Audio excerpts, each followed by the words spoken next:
कहानी का ये 19वां भाग देखने से पहले इसके पहले सभी भाग अवश्य देखें। आदित्य को आभास था कि मामला अभी शांत नहीं हुआ है, इसलिए उसने चंदू से नजर रखने को बोला था। चंदू ने उसे फोन करके सब कुछ बता दिया। चंदू की बातें सुनकर आदित्य के माथे पर बल पड़ गए, लेकिन किसी भी बात की सच्चाई जाने बगैर वो अभिमन्यु से कुछ कहना नहीं चाहता था। जानता था कि इतने समय बाद उस घर में अभिमन्यु निमेशक की जिंदगी में खुशियां आ रही हैं। ऐसे में बिना तथ्यों को परखे क्यों उन्हें चिंता महसूस कराए। पर एक बात वो भी नहीं समझ पाया कि वो बच्चा कौन है जिससे अभिमन्यु और परिणीता बराबर मिलने चाहते हैं। खैर वो तो बाद में पता लग ही जाएगा। फिलहाल तो ये पता करना है कि आखिर कौन शख्स है जो उस परिवार की टोली का नुकसान पहुंचाने की कोशिश कर रहा है और क्यों। आदित्य अपनी पुलिस या बुद्धि चलाने लगा। गच्चू नहीं, उससे क्या मतलब हो सकता है। वैसे भी उसके संगी साथी सब जेल की हवा खा रहे थे और परिवार तो उसका कोई था ही नहीं। फिर नयन परम, उनके यहाँ भी सब कुछ खत्म हो गया था। केवल उनके पापा ही बचे थे जो कनाडा अपनी बेटी के घर चले गए थे। चाचा की अभी पिछले महीने ही हार्ट अटैक से मृत्यु हुई है। जब से ये सब हुआ था तब से आदित्य नयन परम के सारे रिश्तेदारों की खबर रखता था। तो क्या उनके पापा या फिर अभिमन्यु को कोई बिजनेस अराइवल। आदित्य माथे को 2 उंगलियों से खुजाने लगा, फिर कुछ सोच के फोन घुमाया। तुरंत ही एक वर्दीधारी ने अंदर आकर सलाम ठोका। मोहन, अपने आईटी सेल में कौन है? मोहन बोला, सर मिस्टर विकास, वो काफी समय से हैं और बहुत काबिल भी हैं। आदित्य ने कुछ सोचकर कहा, अच्छा एक काम करो, उन्हें यहाँ आने को बोलो और शहर के जितने सफेद पोश क्रिमिनल हैं उनकी लिस्ट और हिस्ट्री दोनों चाहिए। मोहन बोला, ओके सर। क्या कोई नया केस है? आदित्य बोला, बताता हूँ, पहले ये करो और मुझे सर मत कहो। मोहन बोला, अब यहाँ मैं आपका जूनियर हूँ तो सर कहूंगा ही, रूल्स और डिसिप्लिन यही कहते हैं। ऑफिस से बाहर तो मैं आपको आदित्य ये आदि ही कहूंगा। ये मोहन था जिसने सिविल सर्विस की तैयारी आदित्य के साथ ही की थी और बहुत अच्छी दोस्ती भी थी। आदित्य का तो सिलेक्शन पहली बार में ही हो गया था, पर इनका नहीं हो पाया तो इन्होंने इंस्पेक्टर की जॉब में सिलेक्शन पा लिया और सिविल सर्विस की तैयारी भी करते रहे। इस बार लास्ट टाइम सिविल सर्विस का एग्जाम दिया है और अब की बार इनको पूरी उम्मीद है कि इनका आईपीएस में सिलेक्शन हो जाएगा। मोहन प्यार से आदित्य को आदि कहता था। इट्स ओके, चलो अब फटाफट काम पर जुट जाओ, आदित्य ने उठते हुए कहा। Yes sir. मोहन ने फिर से सैल्यूट किया और बाहर निकल आया। उधर अभिमन्यु विहान, तरुण और वंश के साथ मीटिंग में व्यस्त हो गया था और परिणीता ऊपर मिताली के रूम में आ गई। मिताली अपनी डेस्क पर बैठी लैपटॉप पर काम कर रही थी। ओहो मैडम आ गई। हाँ भाई, तुम्हारा तो बनता है, चाहे जब आओ चाहे जब जाओ। एक हम हैं जो यहाँ सुबह से गधा मजदूरी कर रहे हैं। मिताली ने परिणीता को छेड़ा। परिणीता ने कोई जवाब नहीं दिया, चुपचाप आकर अपनी डेस्क पर बैठ गई जैसे उसने मिताली की बात सुनी ना हो। मिताली उठकर उसकी टेबल पर आ गई। क्या बात है जान, इतना पसीना क्यों आ रहा है? तबीयत तो ठीक है ना? परिणीता ने उसे सब बताया और बोली, अभिमन्यु की तरह मुझे भी डर लग रहा है, कहीं कोई अनहोनी ना हो जाए। मिताली ने उसे हक कर लिया। चिल यार, चल आज शाम को हम निकल कर कहीं घूमने चलेंगे। ना कोई देवर भाभी, ना कोई जीजा साली, केवल हम दोनों पहले की तरह सिर्फ दोस्त बनकर चलेंगे, मस्ती करेंगे और टेंशन दूर करेंगे। इधर बहुत ज्यादा ही टेंशन हो रही है, चलोगी ना? मिताली ने उसके बालों को सहलाया। परिणीता बोली, हाँ। फिर वहीं से मंदिर चलेंगे। 5 दिन बाद कानपुर चलना है, फिर 2 दिन बाद सबके साथ राजस्थान। थोड़ा विघ्नहर्ता से आशीर्वाद ले आएंगे। परिणीता ने हाँ में सिर हिला दिया। अभिमन्यु, विहान, वंश और तरुण चारों मीटिंग में बिजी थे तो लड़कियों ने साथ में लंच कर लिया। मीटिंग खत्म होने के बाद सब लंच के लिए बैठ गए। वैसे तो ये चारों दोस्त साथ में ही लंच करते थे, लेकिन आज वंश और तरुण का अपनी गर्लफ्रेंड के साथ लंच का प्रोग्राम था बाहर, इसलिए वो लोग चले गए। अभी अभिमन्यु ने अपनी प्लेट में खाना निकाला ही था कि आदित्य का फोन आ गया। वो अभिमन्यु से कुछ कहना चाहता था। अभिमन्यु ने उसे वहीं बुला लिया, शायद वो आस पास ही था। 5 मिनट में ही आ गया। अभिमन्यु ने आदित्य के लिए भी प्लेट मंगाई। हाँ बताओ आदित्य, क्या बात है? आदित्य ने चंदू की सारी बातें बता दी और कहा, भाई मैं पता करने की कोशिश कर रहा हूँ, बस आपको सावधान रहना है, इसलिए बताना जरूरी समझा। बस एक बात समझ नहीं आई क्या आप किसी बच्चे से मिलने जाते हैं? किससे? अभिमन्यु के हाथ रुक गए। उसने पहले तो आदित्य को घूरा, फिर बहुत सर्द आवाज में कहा, कोई नहीं, वो मेरे एक जानने वाले की बेटी है। उसके मम्मी पापा की एक्सीडेंट में डेथ हो गई है, तो बस मैं उस बच्ची का हालचाल लेने जाता हूँ। आदित्य बोला, ओह अच्छा अच्छा, आप ध्यान रखिएगा क्योंकि आपके पीछे हमेशा लोग रहते हैं। अभिमन्यु बोला, वैसे भी उसका कोई नहीं है, अभी वो उसी घर की पुरानी केयरटेकर के साथ रहती है। बहुत जल्दी मैं उसे लीगली गोद लेने वाला हूँ। ये तो बहुत अच्छा है, पर क्या भाभी जानती है इस बारे में? आदित्य को थोड़ा आश्चर्य भी हुआ। अभिमन्यु ने जवाब दिया, हाँ जानती है और मिल भी चुकी है, लेकिन अभी तुम ये बात निमिषा से नहीं कहोगे। समय आने पर मैं खुद बताऊंगा। जी भाई, आदित्य ने सिर हिलाकर जवाब दिया और तीनों लोग खाना खाने लगे। थोड़ी देर बाद मोहन का फोन आ गया तो आदित्य ध्यान रखने का बोलकर चला गया। अभिमन्यु के माथे पर अभी भी चिंता की लकीरें थी। विहान ने अभिमन्यु को वैसे ही चिंता में देखा तो सुबह वाली परिणीता की बात नहीं बताई, क्योंकि अभिमन्यु पहले से ही परेशान था और परेशान हो जाएगा। उसने सोचा कि वो कल बता देगा। लंच के बाद दोनों फिर मीटिंग की चर्चा करने लगे। शाम होते ही परिणीता ने अभिमन्यु को और मिताली ने विहान को मैसेज कर दिया। निमेशा को आदित्य के साथ शादी के लिए कपड़े लेने जाना था। आखिर दो भाइयों की शादी थी तो घर के भावी दामाद को तो स्पेशल लगना ही चाहिए।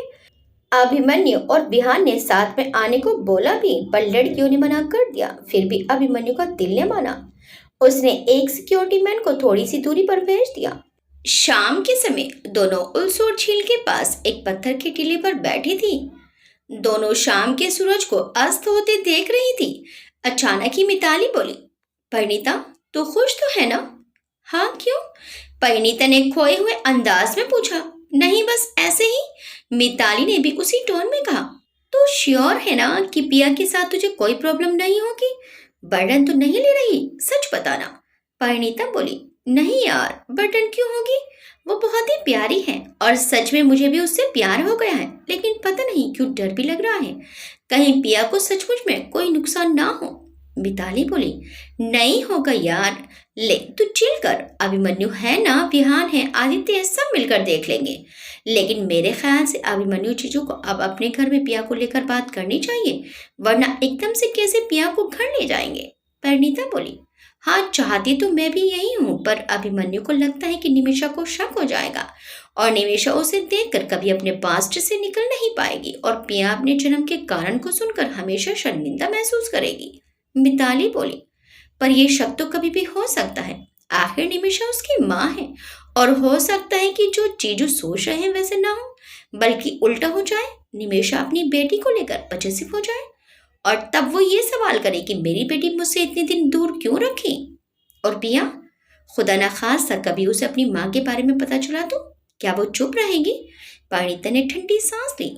पता नहीं यार, क्या सही क्या गलत, अब तो जो महादेव और तपेश्वरी मैया करेंगी वही सही होगा। मिताली उसे लेकर एक रेस्टोरेंट में आ गई। उसने ऑर्डर कर दिया। थोड़ी देर बाद उसकी और आलू की टिक्की की चाट बढ़ाकर बोली, लेखा फिर गोलगप्पे खाएंगे और उसके बाद ठंडी ठंडी कुल्फी खाएंगे। यहाँ की कुल्फी बहुत पसंद है मुझे। कुल्फी खाते खाते अंधेरा घिर आया। उसके बाद वो दोनों मंदिर के लिए कैब बुक कराने लगी। इन सब में परिणीता सुबह की बात अभिमन्यु को बताना भूल गई। मिताली और परिणीता मंदिर में भगवान के दर्शन करके घर की ओर निकल गई। घर पहुंचकर मिताली ने बहुत दिनों बाद पिज्जा ऑर्डर किया और फ्रिज से चिल्ड कोल्ड ड्रिंक की कैन निकाल लाई। आज सिर्फ हम दोनों, मिताली ने मुस्कुराते हुए कहा तो परिणीता भी मुस्कुरा दी। मोहन का फोन आते ही आदित्य अभिमन्यु के ऑफिस से निकलकर अपने ऑफिस आ गया, जहां आईटी विभाग के हेड मिस्टर विकास बैठे थे। आदित्य को देखते ही दोनों ने सैल्यूट ठोका। आदित्य ने उन्हें बैठने का इशारा किया। मोहन बोला, सर ये मिस्टर विकास, आईटी सेल के हेड। आदित्य बोला, तो मिस्टर विकास आप मेरा एक काम कर सकते हैं, वो भी 1-2 दिन के अंदर, बट ये ऑफिशियल नहीं है, मुझे शक है, बस मैं कंफर्म कराना चाहता हूँ। बताइए सर, विकास ने उत्साहित होकर कहा। मुझे विदेश स्पेशली कनाडा से इधर 2 महीने में आने वाली कॉल्स की डिटेल चाहिए। विकास बोला, ओके सर, मैं आज ही अपने जूनियर्स को बोलता हूँ। ओके, और तुम मोहन, यहाँ के कितने लोगों के पास कनाडा से कॉल्स आती हैं और उनका प्रोफेशन क्या है ये पता करना है। और हाँ, जरा सावधानी से मिस्टर अभिमन्यु और उनके परिवार की भी निगरानी रखना, शायद उन्हें कोई नुकसान पहुंचाने की कोशिश कर रहा है। मोहन को पता था कि आदित्य की शादी निमिषा से होने वाली है, और मोहन को ही क्या, सारे डिपार्टमेंट को ही पता था। ओके सर, मैं सब देखता हूँ। विकास और मोहन दोनों बाहर चले गए। जगन ने कनाडा में बैठे नयन परम के पिता सिंह साहब को अभिमन्यु, परिणीता और उस बच्चे की बहुत सी तस्वीरें भेजी। वो सिंह साहब को सारी इन्फॉर्मेशन देते हुए बोला, सर, बच्चे के बारे में यही पता चला है कि वो बुजुर्ग महिला पहले किसी अस्पताल में नर्स थी और काफी दिनों तक अभिमन्यु की बहन निमेशा के साथ उनके घर पर रही है। इसके साथ ही वो किसी चर्च के अस्पताल में भी चैरिटी के तौर पर बच्चों की सेवा करने जाती थी। वहीं से इसे घर ले आई थी। सिंह साहब ने पूछा, तो अभिमन्यु उससे क्यों मिलने जाता है? जगन बोला, सर, ये नहीं पता चल पाया। उन्होंने खूंखार आवाज में कहा, पता करो। और दूसरा काम? जगन ने शातिर मुस्कान के साथ कहा, वो तो कल या परसों हो ही जाएगा। सिंह साहब ने ठीक है कहकर फोन रख दिया। अभिमन्यु के ऑफिस में गेट पर मच्छर कॉकरोच मारने वालों की टीम अपनी यूनिफॉर्म में खड़ी थी। पार्किंग एरिया में सबने मच्छरों और कॉकरोच की होने की शिकायत की थी। गेट पर लगे सीसीटीवी कैमरे में उनकी टीम को देखकर उन्हें अंदर भेजने की अंदर से परमिशन दे दी गई थी। पूरी पार्किंग में फॉगिंग मशीन से स्प्रे किया जाने लगा। टीम वाले मास्क पहने थे और सबको 2 घंटे के लिए वहां आने को मना किया गया था।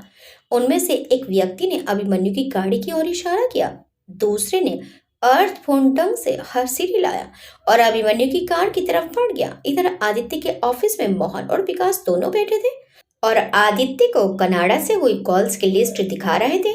उनमें से एक नंबर पर विकास की निगाह टिक गई। सर, ये देखिए, कनाडा से इस नंबर पर बार बार फोन आए हैं और यहाँ से भी गए हैं। आदित्य ने पूछा, ये नंबर किसके हैं? मोहन बोला, सर, कनाडा में तो पता नहीं, पर यहाँ ये नंबर जगन का है। ये एक इंटरनेट कैफे चलाता है और कई बार आपराधिक गतिविधियों में, जैसे कि फर्जी पासपोर्ट या आईडी बनाना, कभी कभी हवाला का पैसा भी इधर उधर करता है और रोजगार की तलाश में भटक रहे नौजवानों से विदेश में नौकरी दिलाने के बहाने से मोटी रकम ऐंठ लेता है। तो ये कभी पकड़ा क्यों नहीं गया? आदित्य ने मोहन की तरफ देखकर कठोरता से पूछा, क्योंकि मोहन आदित्य से 2 साल पहले से इस डिपार्टमेंट में था। सर, रेड तो कई बार पड़ी, पर सबूत के अभाव में कभी चार्ज नहीं लग पाया। मोहन ने सर झुकाकर कहा, इसकी कॉल ट्रेस करो और कनाडा में ये किससे बात करता है जल्दी पता करो। जी सर, कहकर दोनों सैल्यूट मारकर बाहर आ गए। पार्किंग से निकलकर टीम चली गई। शाम को सब नीचे उतरकर पार्किंग से अपनी अपनी कार निकालने लगे। आज निमेशा को परिणीता और मिताली अपने घर ले जाने वाली थी, तो अभिमन्यु अकेला ही कार की तरफ बढ़ गया। उसी समय आदित्य का फोन आ गया। उसने कहा वो आ रहा है कुछ बात करने, तो अभिमन्यु वापस ऊपर चला गया। जगन ने अभिमन्यु की कार में छोटा सा स्पाई कैमरा फिट करवाया था और अपने रूम में बैठा सब देखकर खुश हो रहा था। तभी अभिमन्यु को वापस जाते देखकर गुस्से से मेज पर हाथ दे मारा।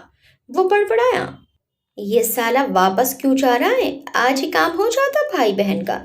जगन ये इसलिए कह रहा था क्योंकि उसके आदमियों ने पीछा करके इतना पता लगा लिया था कि रोज अभिमन्यु और निमिषा घर से 7 ऑफिस आते हैं और शाम को 7 ही ऑफिस से घर के लिए निकलते हैं। आदित्य अभिमन्यु के ऑफिस जाने के लिए निकल गया। विहान की मम्मी ने मिताली के लिए चुल्ले खरीदने के लिए घर पर विहान को जल्दी बुलाया था, क्योंकि उनकी मुंह बोली भाभी और सहेली अच्छी ज्वेलरी डिजाइनर थी। तो विहान निकल गया। वंश और तरुण भी निकल गए। अभिमन्यु अपने रूम में आकर आदित्य का वेट करने लगा। थोड़ी ही देर में आदित्य भी आ गया। अभिमन्यु ने कॉफी और स्नैक्स का ऑर्डर दिया और आदित्य को बैठने का इशारा किया। अभिमन्यु बोला, हाँ बताओ क्या बात है? आदित्य बोला, भाई, कनाडा से नयन परम के पापा यहाँ बैंगलोर में बैठे एक शातिर माइंड क्रिमिनल को लगातार फोन कर रहे हैं। मुझे उनके इरादे कुछ ठीक नहीं लग रहे हैं। अभिमन्यु की आंखें सिकुड़कर गोल हो गई। अभिमन्यु बोला, क्या वो बूढ़ा अभी भी शांत नहीं हुए? आदित्य बोला, आपकी भाभी की और उस बच्ची की लगातार फोटो भी खींची जा रही हैं। प्लीज आप सावधान रहिए, मुझे भी शक था। अभिमन्यु ने कहा, इसलिए मैंने सादे कपड़ों में हाई सिक्योरिटी लगाई हुई है। तो आपने मुझे पहले क्यों नहीं बताया? आदित्य ने परेशान होते हुए कहा, क्योंकि मुझे सिर्फ शक था, यकीन नहीं, और बेवजह हम तुम्हें परेशान नहीं करना चाहते थे। अभिमन्यु गंभीर हो गया, लेकिन अब कुछ सोचना पड़ेगा। तभी आदित्य के फोन पर विकास का फोन आया। आदित्य ने उसे बड़े ध्यान से सुना। उसका चेहरा और गंभीर हो गया। आदित्य गंभीर स्वर में बोला, भाई, वो कुछ बड़ा प्लान कर रहे हैं। शायद आपकी रेपुटेशन के साथ साथ शारीरिक हानि भी पहुंचाना चाहते हैं। आप थोड़े दिनों के लिए अपनी कार, अपना रूट बदल कर चलिए। बाकी मैं उस जगन को देखता हूँ। इसके बाद चंदू को फोन करके आदित्य ने कहा, जगन के ऊपर निगाह रखो, उसकी हर एक मूवमेंट की खबर दो। फिर आदित्य बोला, भाई मैं चलता हूँ, चलिए मैं आपको अपनी कार में छोड़ देता हूँ। अभिमन्यु ने भी उठते हुए कहा, पर मेरी कार है। आदित्य बोला, नहीं, पहले उस कार को चेक करना पड़ेगा। मैंने मैकेनिक को फोन कर दिया है। अभिमन्यु चौंक कर बोला, कार को? लेकिन क्यों? आदित्य बोला, मैंने कहा ना कि वो कुछ बड़ा प्लान कर रहे हैं, इसलिए हम कोई रिस्क नहीं ले सकते। आपको अपनी कार बाहर निकालने के पहले हर बार चेक करनी पड़ेगी। आखिर आपके और निमेशा के जीवन का सवाल है। निमेशा का नाम सुनकर अभिमन्यु चुप हो गया। वहां से उठकर दोनों आदित्य की कार तक आ गए। तभी मैकेनिक भी आ गया। अभिमन्यु और आदित्य कार चेक कराने लगे। मैकेनिक चौंक पड़ा। अरे सर, ये क्या क्या हुआ? आदित्य ने सख्ती से पूछा। मैकेनिक बोला, सर, अगले और पिछले दोनों टायरों के पेंच ढीले हो गए हैं। इस कार का तो बहुत बड़ा एक्सीडेंट हो सकता था। हे भगवान, समय पर आपने चेक करा ली गाड़ी, वरना तो ईश्वर ही जाने क्या होता। अभिमन्यु और आदित्य का चेहरा सफेद पड़ गया। मैकेनिक कार के अंदर चेक करने लगा। और सर देखिए, यहाँ कुछ स्टिकर जैसा चिपका है, उसमें आग जैसी बनी हुई है। कार के हैंडल के पास देखकर वो मैकेनिक बोला। आदित्य ने झुककर देखा। वो तुरंत पहचान गया कि ये स्पाई कैमरा है। हे भगवान! आदित्य वो स्टिकर सहित कैमरा निकाल कर बोला, आज क्या पार्किंग में कोई नए बंदे आए थे भाई? क्योंकि वो जानता था कि यहाँ की सिक्योरिटी बहुत टाइट रहती है। अभिमन्यु बोला, पता नहीं, ये तो मैनेजर का काम होता है। आदित्य बोला, अच्छा चलिए, कोई बात नहीं, हमें घर चलना चाहिए, देर हो रही है, दादी चिंता कर रही होंगी। ये कार ठीक होकर यहीं रहेगी, कल आप दूसरी कार से आइएगा। मैकेनिकों को वहीं छोड़कर आदित्य और अभिमन्यु दोनों घर के लिए निकल गए। उधर कनाडा में नयन परम के पापा एक कमरे में अंदर से कुंडी लगाए लैपटॉप पर फोटोज देखकर कुटिल मुस्कान बिखेर रहे थे। अब मैं पहले तुम्हारी इज्जत की धज्जियां उड़ाऊंगा, फिर तुम्हें मारकर उस 2 कोड़े की लड़की तुम्हारी बहन की इज्जत कोठे पर नीलाम करवाऊंगा। जैसे तुमने मेरे खानदान की इज्जत उतारने के साथ ही हमेशा के लिए मेरे बेटे मुझसे जुदा कर दिए, ठीक वैसे ही मैं इंतकाम लूंगा। आज तो तुम बच गए उस आदित्य की वजह से, लेकिन कब तक कब तक? सुबह के न्यूज चैनल पर एक बार फिर से राजवंश खानदान का नाम ब्रेकिंग न्यूज में आ रहा था।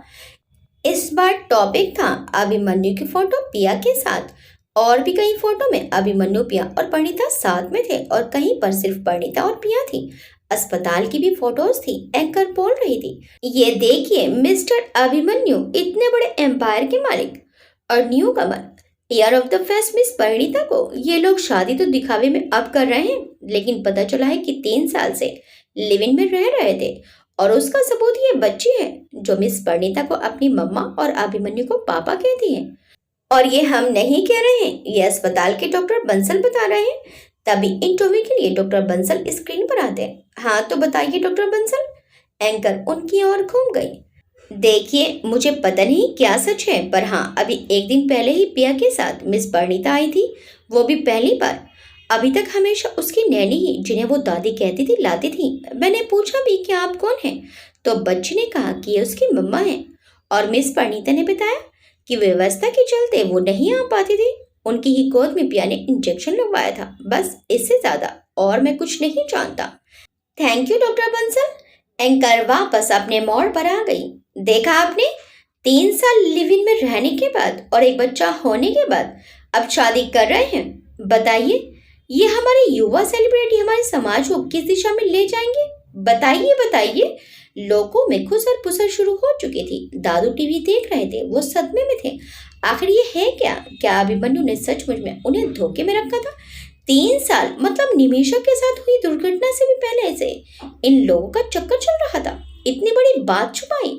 दादी पूजा घर में पूजा कर रही थी। दादू की आंखों के आगे अंधेरा छा गया और वो धड़ाम से गिर पड़े। आवाज सुनकर दादी, निशा की माँ दोनों दौड़ी। दादू को ऐसे देखकर दोनों के हाथ पांव फूल गए। दादी ने अभिमन्यु का नाम टीवी पर सुना तो शॉक्ड रह गई। निशा की माँ ऊपर दौड़कर अभिमन्यु के बेडरूम का दरवाजा पीटने लगी।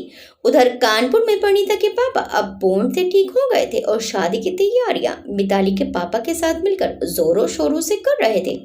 भले ही तो अलग घर की बेटियां थी, पर बारात तो एक ही जगह आनी थी और वापस जाने भी एक ही जगह थी। सुबह सुबह मिताली के पापा परिणीता के घर आए थे। साथ में मिलकर बजट के अनुसार बारातियों के लिए ठीक ठाक गिफ्ट देखने थे। परिणीता के पापा नहाकर पूजा कर रहे थे। परिणीता की मम्मी ने सबके लिए चाय और नाश्ता तैयार किया और परिणीता के पापा को आवाज देते हुए स्वयं बैठक में आ गई। मिताली के पापा ने टीवी चला दिया। टीवी पर अभिमन्यु और परिणीता का नाम सुनते ही मम्मी घूमकर टीवी की तरफ खड़ी हो गई। फोटो देखने और एंकर की कमेंट्री सुनने के बाद उन्हें चक्कर आ गया। मिताली के पापा भी हतप्रभ से खड़े रह गए। ये क्या बोल रही है भाभी, मैं नहीं मानता, मेरी परिणीता कुछ भी गलत नहीं कर सकती है। तभी परिणीता के पापा भी आ गए। वो भी न्यूज देखकर चकरा गए। वो बोले, ये क्या बक रही है भाई साहब, अपनी परिणीता, उसकी बेटी। मिताली के पापा ने उन्हें समझाते हुए कहा, नहीं ये सच नहीं है, कभी कभी आंखों देखी भी गलत हो सकती है। अपनी बेटियों पर भरोसा है मुझे, वो कभी कोई गलत कदम नहीं उठा सकती। मैं अभी मिताली को फोन करता हूँ। बेंगलोर में परिणीता के फ्लैट पर परिणीता, मिताली और निमिषा तीनों गहरी नींद में सोई पड़ी थी। रात में तीनों ने खूब देर तक मस्ती की थी। तीनों के फोन एक साथ बजने लगे। सबके घरों से फोन था। परिणीता बोली, क्या टाइम हो गया, अभी तो 8 बजे हैं। ये कहकर परिणीता ने फोन उठाया। परिणीता, फोन पर मम्मी थी। तुम अभी तक सो रही हो या हमारे सुख चैन को आग लगाकर? मम्मी की आवाज गुस्से से कांप रही थी। परिणीता एकदम से घबरा गई। इतने गुस्से में उसने मम्मी को कभी नहीं देखा था। हमेशा उनकी स्नेह भरी आवाज से ही परिचित थी। उधर मिताली के फोन पर उसके पापा का फोन था। बेटा, ये क्या देख सुन रहा हो, मुझे तो विश्वास ही नहीं हो पा रहा। उनकी आवाज में दुख और आक्रोश दोनों था। पर हुआ क्या है पापा, मम्मी, दोनों ने एक साथ पूछा। टीवी देखो फिर पूछो। उधर से दोनों के फोन पर आवाज आई और फोन कट हो गया। इधर निमिषा के फोन पर निशा की माँ का फोन था। उन्होंने दादू के बारे में बताया और जल्दी घर आने को बोला। तब तक मिताली टीवी ऑन कर चुकी थी। टीवी पर न्यूज देखकर वो भी एक बार की तो घबरा गई, पर 24 घंटे तो परिणीता हमेशा साथ रही जब से बेंगलोर आए। हाँ, इधर जब से अभिमन्यु से प्रेम संबंध हुए थे तब से जरूर वो कभी कभी अकेले जाती थी, पर ये लिव इन की बच्ची, ओह नो, ये तो पिया है, निमिषा की बेटी। हे भगवान। मिताली माथे पर हाथों को रखकर सोफे पर बैठ गई। परिणीता की भी यही हालत थी और निमिषा, वो कभी टीवी तो कभी परिणीता की और आश्चर्य से देखती। तो क्या भाई सचमुच में भाभी से 3 साल से रिलेशनशिप में है और बेटी, लेकिन छुपाया क्यों? क्या मेरी वजह से? वो परिणीता के सामने घुटनों के बल बैठ गई। भाभी, आई एम वेरी सॉरी, मेरी वजह से आप लोगों को 3 साल तक एक दूसरे से दूर रहना पड़ा। परिणीता बोली, नहीं निमिषा, ऐसा कुछ भी नहीं है, ये चैनल वालों को जरूर कोई गलतफहमी हुई है। परिणीता ने उसे अपने पास बिठाया। लेकिन भाभी, आपकी और भाई की फोटो और इस बच्चे के द्वारा आपको मम्मा कहना, कुछ तो ऐसा है जो आप छुपा रही हैं, बताइए ना भाभी। वहां दादू बेहोश हो गए हैं ये न्यूज देखकर। परिणीता क्या जवाब देती, उसकी आंखों के कोर भीग गए। निमिषा बोली, हमें निकलना होगा। परिणीता और मिताली भी खड़ी हो गई। हम भी चलते हैं। परिणीता बोली, और तुम्हारे सारे सवालों के जवाब तुम्हारे भाई देंगे। मिताली ने पापा को फोन करके बताया कि ये बच्ची अभिमन्यु के द्वारा गोद ली गई एक अनाथ बच्ची है, जिससे परिणीता भी मिलने जाती थी, पर मीडिया ने इसका गलत तरीके से प्रचार किया है। लगता है ये किसी की साजिश के तहत हो रहा है। हम लोग ऐसे नहीं हैं, भरोसा रखिए, बहुत जल्द इसका खुलासा होगा और यही मीडिया हमसे माफी मांगेगी। हम आपके सर को कभी झुकने नहीं दे सकते, और ये बात आप चाचा और चाची को भी समझा दीजिए। मिताली के पापा का गला भर आया। मुझे विश्वास है बेटा तुम दोनों पर, ध्यान रखना अपना और परिणीता दोनों का।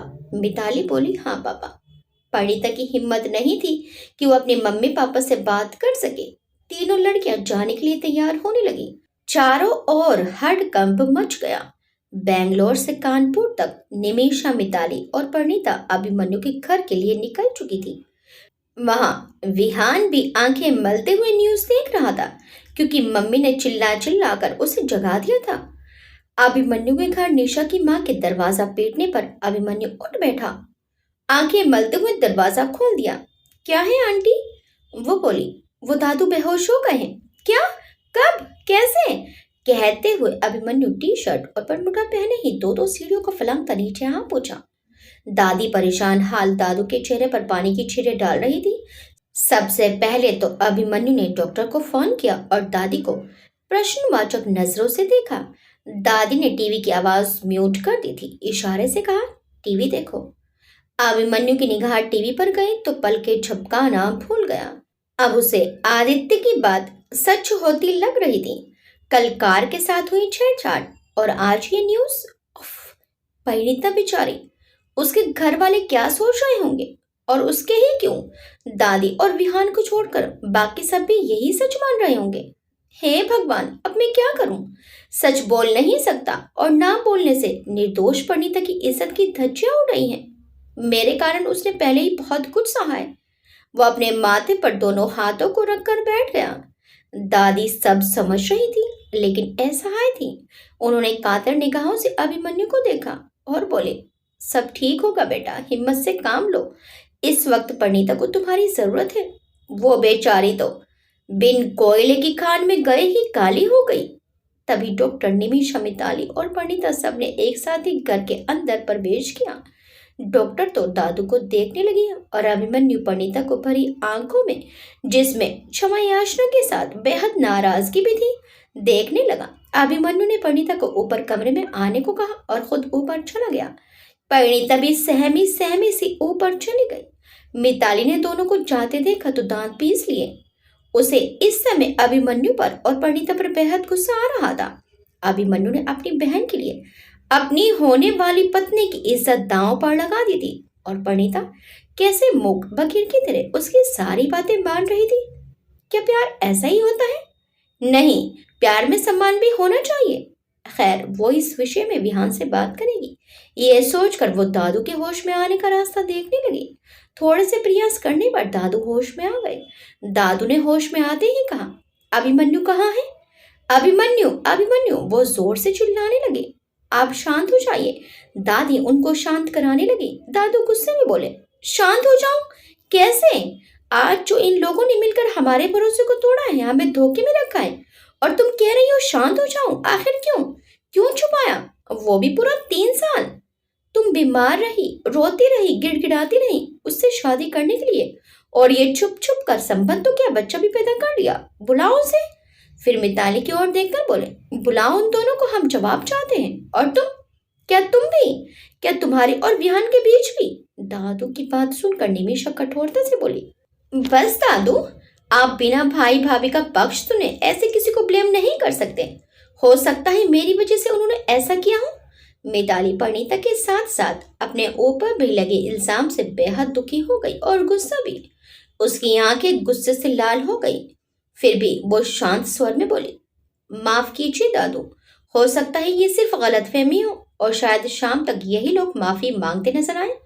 दादी ने बेबसी से मिताली को देखा। उसमें क्षमा याचना देख मिताली ने मुंह दूसरी ओर घुमा लिया। परिणीता ऊपर अभिमन्यु के पीछे पीछे उसके कमरे में गई तो अभिमन्यु ने उसे बाजू से पकड़कर अंदर कर लिया और दरवाजे की कुंडी चढ़ा ली। अभिमन्यु ने उसे कसकर पकड़ रखा था। वो आंखों से अंगारे बरसाते हुए बोला, किसने कहा था अस्पताल जाने को, और क्यों गई बिना मुझसे पूछे? देखा तुमने क्या हुआ? मैंने क्या किया? परिणीता की आंखें टपटपा गई। क्या किया? अभिमन्यु जोर से चीखा, तुम्हारी वजह से पिया ने तुम्हें सरेआम मम्मा कहा, और वो डॉक्टर वो टीवी पर बता रहा है आकर। परिणीता बोली, तो आप भी तो यही चाहते थे कि पिया मुझे अपनी माँ कहे। अभिमन्यु गुस्से में बोला, हाँ चाहता था, पर इस तरह नहीं। नीचे दादू बेहोश पड़े हैं और कानपुर में तुम्हारे पापा किस किस को जवाब दे रहे होंगे। परिणीता बड़ी आंखों से बोली, मुझे पता नहीं था कि कोई फोटो खींचा है। परिणीता के आंसू उसके गोरे गालों पर लुढ़क आए। अभिमन्यु ने उसकी बांह छोड़ दी और माथे पर हाथों को रखकर सोफे पर निढाल बैठ गया। वो चिंतित स्वर में बोला, मैं क्या करूं? दादू से क्या कहूं? और तुम क्या कहोगे अपने घर पर? मुझे अपनी चिंता नहीं, लेकिन तुम्हारे ऊपर कोई इल्जाम लगाए, कोई कुछ कहे, ये मुझसे बर्दाश्त नहीं होता। मैं उसकी जान ले लूंगा। परिणीता बोली, कुछ नहीं होगा। फिर परिणीता अभिमन्यु के पास ही जमीन पर बैठ गई। हम दोनों मिलकर कुछ ना कुछ हल निकाल लेंगे। अभिमन्यु ने उसका हाथ पकड़कर कहा, तुम्हें बुरा नहीं लग रहा? परिणीता बोली, नहीं, तुम साथ हो तो मुझे किसी की परवाह नहीं। फिर परिणीता ने अभिमन्यु की आंखों में आंखें डालकर उसके दोनों हाथ चूम ली। इनफैक्ट मुझे निमेशा की परवाह हो रही है। वो और दादू क्या सोच रहे होंगे हमारे बारे में। अभिमन्यु भरी आंखों से बोला, तुम किस हद तक चाहती हो मुझे, और किस मिट्टी की बनी हो?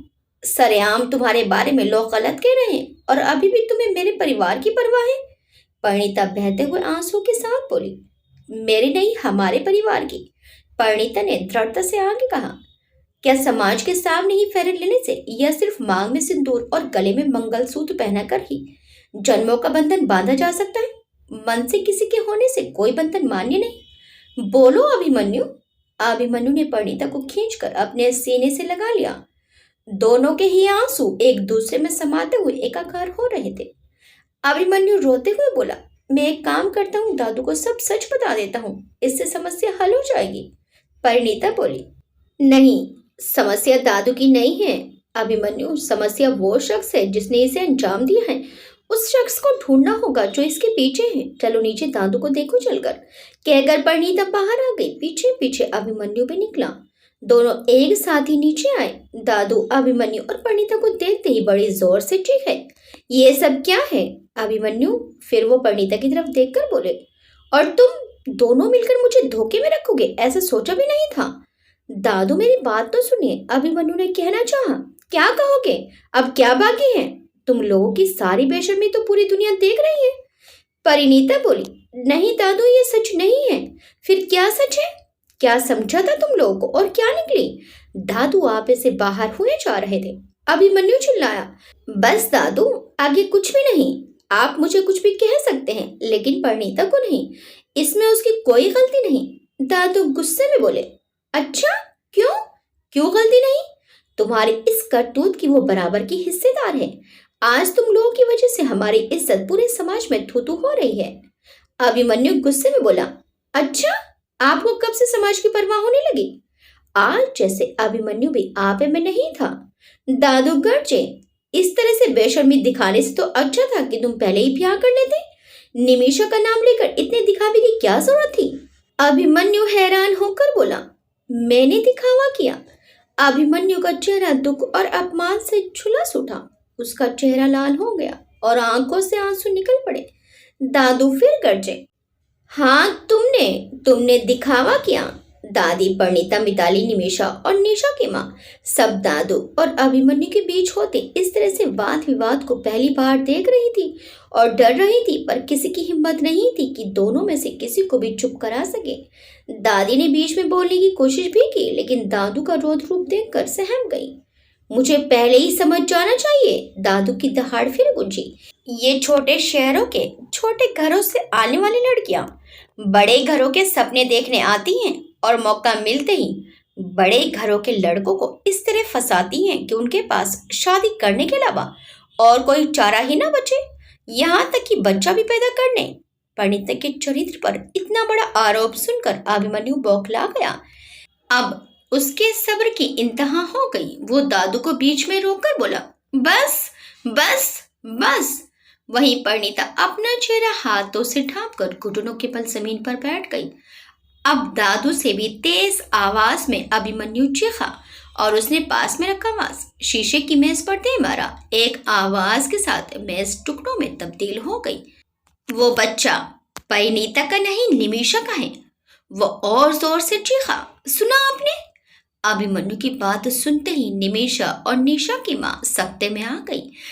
दादी का चेहरा निस्तेज हो गया और परिणीता वो भरी और डरी आंखों से अभिमन्यु का चेहरा ताकने लगी और मिताली उसके चेहरे पर संतोषजनक मुस्कान आ गई। और अभिमन्यु वो गुस्से में क्या कह गया उसे खुद ही नहीं पता था। निमिषा लड़खड़ाती हुई अभिमन्यु के पास आई। भाई, ये आप क्या कह रहे हैं? मेरा बच्चा? दादू निढाल से सोफे पर गिर पड़े। बस यही मैं तुम्हारे मुंह से सुनना चाहता था। एक बेटी की इज्जत बचाने के लिए दूसरी बेटी की इज्जत नीलाम करना कहाँ का इंसाफ है। फिर वो संभल कर उठे और परिणीता को उठाया, उसके सिर पर हाथ रखकर भरे गले से बोले, माफ कर देना बेटी, हमारी वजह से तुम्हें जो मानसिक कष्ट मिला। लेकिन अगर मैं ये सब ना बोलता तो अभिमन्यु कभी भी सच ना कहता और तुम भी चुपचाप ये बेइज्जती सह लेती। परिणीता की आवाज नहीं निकली। वहीं दादी असहाय सी डाइनिंग चेयर पर बैठ गई और निमिषा वो तो जैसे अभिमन्यु के पास बैठी शून्य में चली गई थी। दादू ने उसे ऐसे देखा तो घबरा गए, कहीं निमिषा फिर पहले वाली हालत में ना आ जाए। उन्होंने परिणीता को छोड़कर निमिषा को उठाया। अभिमन्यु अभी भी अपने चेहरे को हथेलियों से ढांपे था। क्रोधवश वो क्या कह गया। दादू ने निमिषा को झिझोड़ा, निमिषा होश में आओ, इसमें तुम्हारी हमारी या किसी की कोई गलती नहीं। ये हमारे ललाट पर लिखा ईश्वर के द्वारा विधि का विधान है जिससे हमें निपटना ही पड़ता है। हम लाख कोशिश कर ले हालातों को अपने अनुसार ढालने की, पर होता वही है जो होना होता है। निमिषा सुनी आंखों से दादू को ताकने लगी। मैं जानता हूँ मेरी बेटी बहुत बहादुर है, जैसे उसने पहले बहादुरी से डटकर सामना किया था, अभी भी वो कमजोर नहीं पड़ेगी। और मैं ये भी जानता हूँ कि शायद उसे भी ये गवारा नहीं होता कि उसके कारण उसके भाई भाभी को कोई भी मानसिक संताप झेलना पड़े। कहकर दादू ने निमिषा का माथा चूम लिया। तभी अभिमन्यु को जैसे होश आया, वो झपट कर उठा। दादू, आपको गलतफहमी है, पिया मेरी बेटी है, निमिषा की नहीं। बस भाई, कब तक आपके दुखों का कारण मैं बनती रहूंगी? बस अब और नहीं। निमिषा बड़ी जोर से चीखी और बेहोश होने लगी। जस्ट उसी समय विहान, आदित्य, तरुण और वंश ने एंट्री ली। इतनी बड़ी खबर के बाद कोई भी अपने जिगरी यार को अकेला कैसे छोड़ सकता था। निमिषा बेहोश होकर जमीन पर गिरती इससे पहले ही लगभग दौड़ते हुए आदित्य ने उसे अपनी बाहों में ले लिया। लेकिन आखिरी संवाद सभी ने सुन लिया था। विहान जहां अभिमन्यु निमिषा को करुणा भरी दृष्टि से देख रहा था, वहीं आदित्य और बाकी के चेहरे पर हैरानी थी। आदित्य निमिषा को बाहों में लिए लिए सोफे तक ले आया और उसे लिटाकर पानी की छींटे उसके चेहरे पर मारने लगा। सबको यही डर सता रहा था, निमिषा कहीं पहले जैसी मानसिक स्थिति में ना पहुंच जाए। आखिर 5 मिनट में ही निमिषा को होश आ गया। अपने हाथों को आदित्य के हाथों में देखकर वो उठ बैठी और आदित्य के हाथों से अपने हाथों को अलग कर लिया। आदित्य ने उसके गालों पर बहते आंसुओं को हाथों से साफ किया। सब ठीक हो जाएगा मिशु, मैं हूं ना। अब तक अभिमन्यु दादू के पास पहुंच चुका था। दादू, आपको कैसे पता? दादू फीकी हंसी हंसे। तुम क्या समझते हो मैं बूढ़ा हो गया तो केवल मंदिर में भजन करने लायक बचा हूं? मुझे भी उतनी ही परिवार की सुरक्षा की चिंता है जितनी तुम्हें है। निमिषा के केस के रिओपन और उन लोगों को सजा होने, फिर उन लोगों के गायब होने के बाद मुझे लगने लगा था कि हमारे परिवार की सुरक्षा खतरे में है। इसलिए मैंने अपने तौर पर अपने कुछ पुराने सिक्योरिटी गार्ड्स को, जो कि रिटायर हो चुके थे पर हमारी कंपनी अभी भी पेंशन देती है क्योंकि हम नहीं चाहते कि उनका बुढ़ापा किसी के आश्रित हो, उन्हें सबके पीछे लगा दिया था। तब मुझे एक बात पता चली कि अभिमन्यु अक्सर एक खास जगह किसी बच्चे से मिलने जाता है। पहले मुझे लगा कि कोई कंपनी के कर्मचारी की बेटी होगी, बीमार होगी तो मानवता के नाते जाता होगा। फिर पता चला कि परिणीता भी जाने लगी। मेरा माथा ठनका और फिर मैं अभी महीने पर पहले ही खुद वहां पहुंच गया। दादू चुप हो गए, सब उनके चेहरे को बिना पलक झपकाए देख रहे थे। दरवाजा निमिषा की पुरानी नर्स ने खोला। मुझे देखते ही वो घबरा गई। मैंने कुछ गुस्से और कुछ धमकाकर कहा कि एक बच्ची रखने के जुर्म में उसे जेल भिजवा दूंगा। उससे सब सच उगलवा लिया। तो आप शांत क्यों थे? अभिमन्यु ने हारी थकी सी आवाज में पूछा। मैंने सोचा कि एक बार ये सारे शुभ कार्य निपटा लूं, फिर डिसीजन लूंगा, क्योंकि नर्स ने बताया कि अभी शादी के बाद तुम उसे लीगली गोद लेने वाले हो और उसमें परिणीता की भी सहर्ष सहमति है। तो मैं निश्चित हो गया था कि पिया इसी घर में आ जाएगी, फिर आगे देखेंगे। लेकिन ऐसा होगा ये सपने में भी नहीं सोचा था। लेकिन अब परिणीता इस घर के लिए और नहीं बलिदान देगी। तभी निमिषा ने उठकर आदित्य को धक्का दिया और दादू के पास आकर बोली, दादू प्लीज अर्जेंट मीडिया बुलाइए। नहीं निमिषा, अभिमन्यु और परिणीता एक साथ बोल पड़े। तुम ऐसा वैसा कुछ नहीं करोगी, कल तक सब सही हो जाएगा। बस, निमिषा ने चीख कर कहा। अब बस, आपको जितने भी सेक्रीफाइस करने थे वो कर चुके। अब मुझे जो करना है वो मैं करूंगी और बीच में कोई नहीं आएगा। कोई नहीं का मतलब कोई नहीं। प्लीज दादू, दादू ने धीरे से कहा। वो हमने 2 घंटे बाद बुला ली है। थैंक्स दादू, निमिषा ने फीकी हंसी हंसकर कहा और आदित्य की ओर देखकर मुंह घुमा लिया। दादू, हम कुछ देर के लिए अपने कमरे में जा रहे हैं। फिर परिणीता की ओर देखकर बोली, भाभी प्लीज मेरे लिए स्ट्रॉन्ग अदरक वाली चाय बनाकर ऊपर भिजवा दीजिए। आदित्य भी उसके पीछे जाने के लिए उठा, पर निमिषा ने हाथ दिखाकर मना कर दिया। आज नहीं है आदित्य, हम कुछ देर अकेले रहना चाहते हैं। आदित्य भी समझ रहा था कि निमिषा एक बार फिर से टूटी हुई है और अभी वो किसी की नहीं सुनेगी। वो चुपचाप बैठ गया। परिणीता किचन में चाय बनाने चली गई। विहान, तरुण और अभिमन्यु खामोशी से बाहर लॉन में चले गए। आदित्य ने दादू को कल की कार की घटना भी बताई, जिसे सुनकर दादू के माथे पर बल पड़ गए। अभिमन्यु लॉन में खामोश बैठा था। उसके तीनों साथी उसके पास ही चेयर डाले बैठे थे। किसी से कुछ भी बोलते नहीं बन रहा था। अचानक ही अभिमन्यु चेहरा हथेलियों में ढांप कर हिचकियां लेकर रो पड़ा। मैं हार गया। निमिषा एक बार फिर से टूट जाएगी। मैंने बहुत कोशिश की उसे अब कोई दुख ना मिले। ये कहकर वो फूट फूट कर रो पड़ा। विहान, वंश और तरुण ने उसे चारों ओर से अपनी बाहों के घेरे में ले लिया। वो तीनों भी अपने यार के दर्द को महसूस करके रो पड़े। दादू के कहने पर आदित्य नर्स और पिया को लेने चला गया। कुछ समय बाद आदित्य पिया और उस नर्स को लेकर आ गया। निमिषा भी अब नीचे आ गई थी। वो बाहर आई तो सामने से पिया पर उसकी नजर पड़ गई। निमिषा ने पिया को एक नजर देखा, जैसे निमिषा ने अपने बचपन की फोटो में खुद को देखा था। हूबहू बिल्कुल पिया वैसी ही लग रही थी। नर्स की उंगली पकड़े वो अचंभे से इधर उधर देखती हुई लॉन के समीप आ गई। पीछे पुलिस की एक और जीप रुकी, जिसमें मोहन तथा 4 और पुलिस वालों के साथ जगन हथकड़ी पहने बैठा था। आदित्य, पिया और नर्स को निमिषा के पास ले आया। मीडिया भी अब तक आ गई थी। वो कभी पिया को देखती तो कभी निमिषा को। निमिषा चलकर मीडिया के पास आई और कुर्सी पर बैठकर बोली, हाँ तो अब सुनिए। निमिषा की सर्द और कठोर आवाज माइक पर उभरी। पिया मेरी बेटी है। पिया मेरे साथ हुई दरिंदगी की निशानी है। और जैसे कि हर भाई राखी बंधवाने के एवज में बहन को उसकी रक्षा का वचन देता है, वैसे ही मेरे भाई ने भी किया। वो नहीं चाहते थे कि अब मेरी जिंदगी में दोबारा कोई तूफान आए। और उनकी मानवता ने इस बच्ची को भी बचाए कहीं नाले में, कूड़े के ढेर पर कुत्तों के नोचने के लिए, या मंदिर की सीढ़ियों पर लिटाकर, ताकि कोई और ले जाए और बड़े होने पर इसके अच्छे खासे दाम वसूल सके। पिया को खुद अपनाने पर विवश कर दिया। एक रिपोर्टर ने सवाल दागा, मैडम तो अभी तक आप लोग कहाँ थे? और माना अभिमन्यु सर ने भाई का फर्ज निभाया, लेकिन फिर आपने बहन का फर्ज क्यों नहीं निभाया? इतने दिन चुपचाप क्यों बैठे रहे? अब जब हमने खुलासा किया तो आप उनको बचाने के लिए सामने आ गई। निमिषा एक विद्रूप हंसी हंस पड़ी। यही तो आप लोगों की विशेषता है। सच जाने बिना सिर्फ अपने चैनल की टीआरपी बढ़ाने के लिए बिना सोचे समझे किसी को बदनाम करने से पीछे नहीं हटते।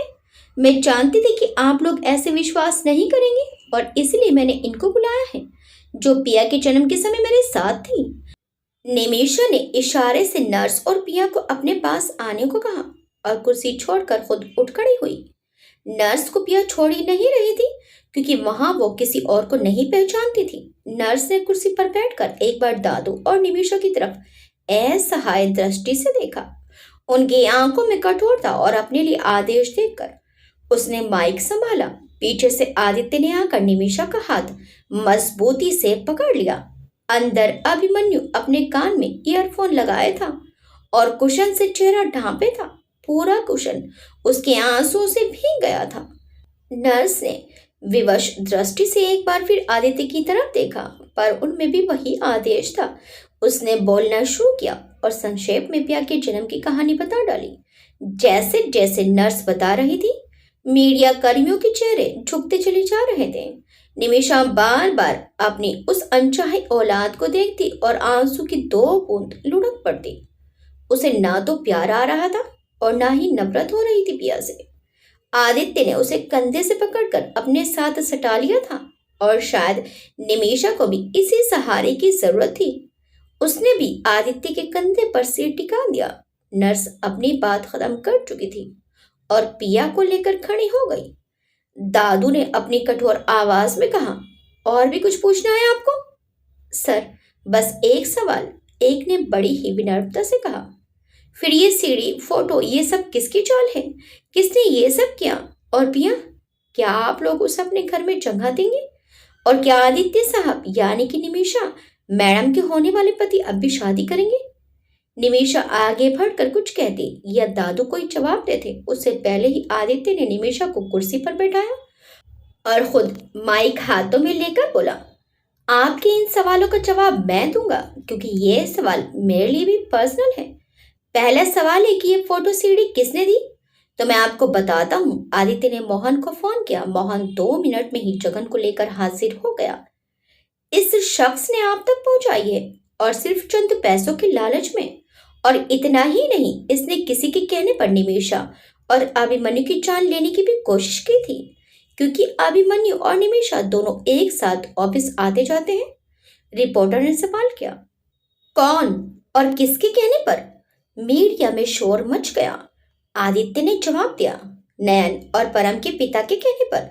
ये सारा कुछ उन्होंने कनाडा में बैठे बैठे प्लान किया था कि पहले इस परिवार की बदनामी करें और फिर निमिषा और अभिमन्यु को एक साथ ही मौत के घाट उतार दिया जाए, वो भी इस तरह से कि सब केवल एक एक्सीडेंट समझें और उसका बदला पूरा हो जाए, क्योंकि इनकी मौत के बाद ये बूढ़े बूढ़ी तो वैसे ही मर जाते।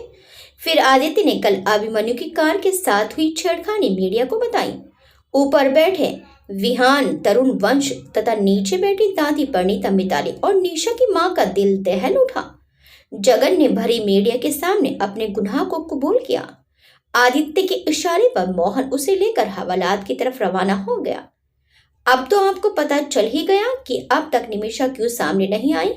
वो तो खुद होश में नहीं थी, न बोलने की न चलने की हालत में। उसे तो पता भी नहीं चला कि उसने एक 6-7 महीने की बच्ची को जन्म दिया। उस बेजान बच्ची की जान वापस लाने वाले मसीहा को आप लोगों ने विलेन बना दिया। अब रहा तीसरा सवाल कि क्या पिया को इस घर में जगह मिलेगी और क्या मैं अब भी निमिषा से शादी करूंगा? आदित्य ने एक नजर निमिषा को देखा। हमेशा से शर्मीले संकोची स्वभाव वाले आदित्य के चेहरे पर आज पूरी कठोरता के साथ आत्मविश्वास बिखर पड़ा था।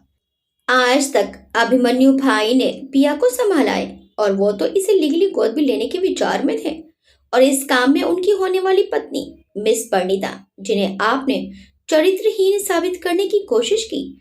आदित्य ने सबको घृणा से देखा। सबका सिर शर्म से झुक गया, उनके साथ भी। पर अब नहीं, अब पिया अपनी सही जगह जाएगी। यानी तभी सामने से कोई बोला, अनाथालय? आदित्य ने घूर कर उसे देखा। नहीं, मैं और निमिषा आज ही मंदिर में शादी कर रहे हैं और पिया अपने मम्मी पापा के घर जाएगी, जो उसकी असली जगह है। निमिषा निस्तेज आंखों से आदित्य को देखने लगी। ये तो उसे उम्मीद ही नहीं थी कि आदित्य ऐसा कुछ बोलेगा। वो तो बस ये चाहती थी कि उसके भाई भाभी निर्दोष साबित हो जाते। बाद में पिया के साथ क्या करना है बाद में देखा जाता, और आदित्य के ऊपर वो किसी भी तरह का दबाव नहीं डालना चाहती थी। अपनी ओर इस तरह से निमिषा को देखते पाकर आदित्य निमिषा का हाथ हाथों में थाम कर ले आया और सबके सामने उसके माथे पर चुंबन अंकित कर दिया। फिर अपने गले में पड़ी चेन निमिषा के गले में पहना दी और दादू के पैर छू लिए। सॉरी दादू, बिना आपकी इजाजत के मैंने ये फैसला लिया, पर यह जरूरी था। शाम 4 बजे आप सब निमिषा को लेकर मंदिर पहुंच जाइएगा। मैंने सब इंतजाम कर दिया है। अब मीडिया के पास कहने को कुछ नहीं था। उनमें से जो सीनियर कर्मी थे उन्होंने खुलेआम अभिमन्यु और परिणीता से माफी मांगी और साथ ही आदित्य और निमिषा को भावी जीवन के लिए शुभकामनाएं दी। इसके साथ ही आदित्य ने माइक हाथों में लेकर देश के विदेश मंत्री से अपील की कि वो कनाडा में बैठे इस अपराधी को वहां की सरकार से अपील करके भारत लाने की कोशिश करें, ताकि भविष्य में वो फिर कभी कोई षड्यंत्र ना रच सके। सब चले गए। ऊपर अभिमन्यु के कमरे में बैठे विहान, तरुण वंश अभिमन्यु के ऊपर अपना गुस्सा दिखा रहे थे। इतना पराया कर दिया यार, कल तेरी जान लेने की कोशिश हुई और तूने बताया तक नहीं। तुझे या निमिषा को कुछ हो जाता तो? अभिमन्यु तो सारी बातें सुनकर बोलने की स्थिति में ही नहीं था।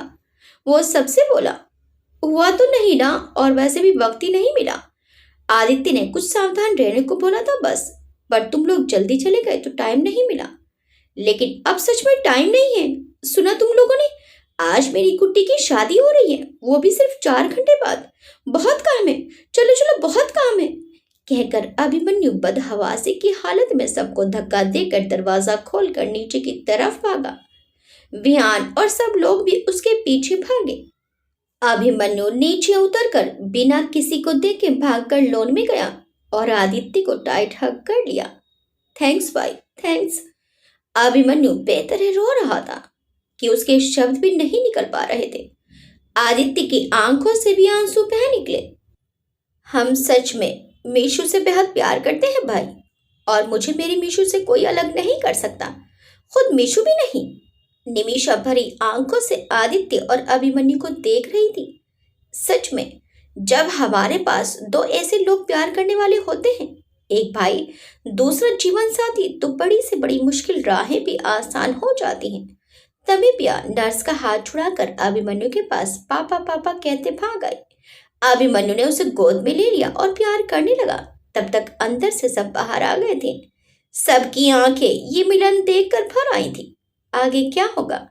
क्या आदित्य और निमिषा की शादी हो जाएगी? पिया का क्या होगा? सिंह साहब का क्या होगा? क्या अभिमन्यु सिंह साहब को छोड़ देगा? देखिए इस कहानी के अगले भाग में। आपको ये कहानी कैसी लगी हमें कमेंट्स करके जरूर बताइएगा। वीडियो अच्छी लगी तो वीडियो को लाइक शेयर सब्सक्राइब करना मत भूलिएगा। मिलते हैं इस कहानी के अगले भाग में। Till then bye bye.